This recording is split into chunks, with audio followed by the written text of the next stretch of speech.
In the middle of a city where change is the only constant,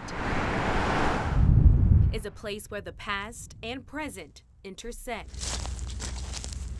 and time stands still. This was the first burial place in the city of Austin once the city was inhabited. This is the historic Oakwood Cemetery. It had probably been a good 10 years since I'd visited the cemetery. Architectural historian Tara Dudley says what you see on the surface here tells only part of Oakwood's story. With the differences in socioeconomic status and race, there are parts of the cemetery that are less documented and less well taken care of. The cemetery was segregated at one point, but even affluent status couldn't save the markers of some who were buried in what's called the historic colored grounds. We are walking toward the marker that commemorates Jacob Fontaine, and after emancipation, he went on to found several Baptist churches, published this newspaper, the Gold Dollar, one of the first African-American newspapers that was established west of the Mississippi River. You have this amazing founding figure of Austin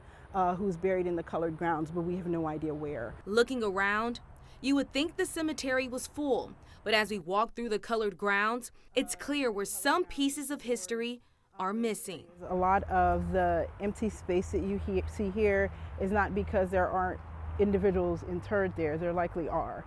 We just don't have markers for those persons. 300 markers scatter these 3 acres, but more than 2,700 people are buried in the colored grounds, from slaves to the rich to everyday folk. People of marginalized communities whose histories are continually erased or covered up in historical narrative. Some headstones are eroded or broken. Other materials like wood markers uprooted. Some people couldn't afford markers at all. What are the specifics? What were their names? Gregory Ferrer is an exhibit specialist at the chapel. It took him months of digging through what he calls an unorganized database to try and answer those questions. Some of the buried were marked as unknown, but Ferrer was able to find a few dozen family names dating back to the 1860s. Having a record of them and acknowledging them, by name if we have a name, is at least a very good start. Ferrer says his list could match up with some of the 36 remains found under the chapel and reinterred in 2021. Those remains were found during a restoration project, but now chapel staff, along with researchers like Dudley, are working on a new project to find descendants of African, Mexican, Native, and European Americans buried on the colored grounds. We were actually awarded a National Endowment for the Humanities grant. And that grant will help create a 3D representation of what the grounds could look like if things were properly documented. Using our call for descendants,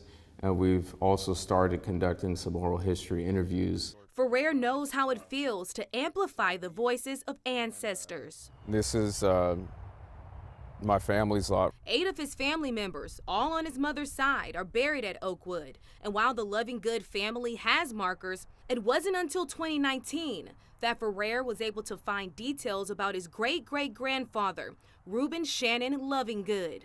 RS's task was to officially open Samuel Houston College as its first initial president.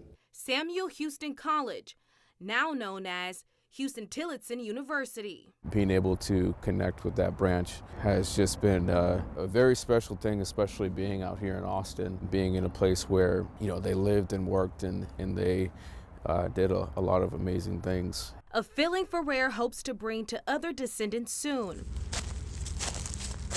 Because of this research, scarcely documented history has already been unveiled. Even in the people that we know about from that time period in Austin's history, I had seen nothing written about this man. Despite inaccuracies in data and thanks to an old advertisement. So Thomas Hill died October 1886. Dudley found the marble tombstone of Thomas Hill, a Black, affluent builder and business owner in Austin during the late 1800s. And this man was such a big deal, such well off, so civically involved in the Black community in Austin, but not just the Black community, the white community as well, because his entire will was printed in the newspaper to indicate that this man was a man of means.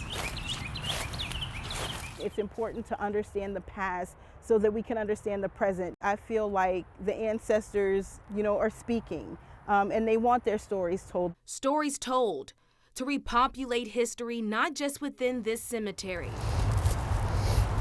but in Austin's history, before the city's growth buries what these people meant to this world. In East Austin, I'm Darrenisha Heron.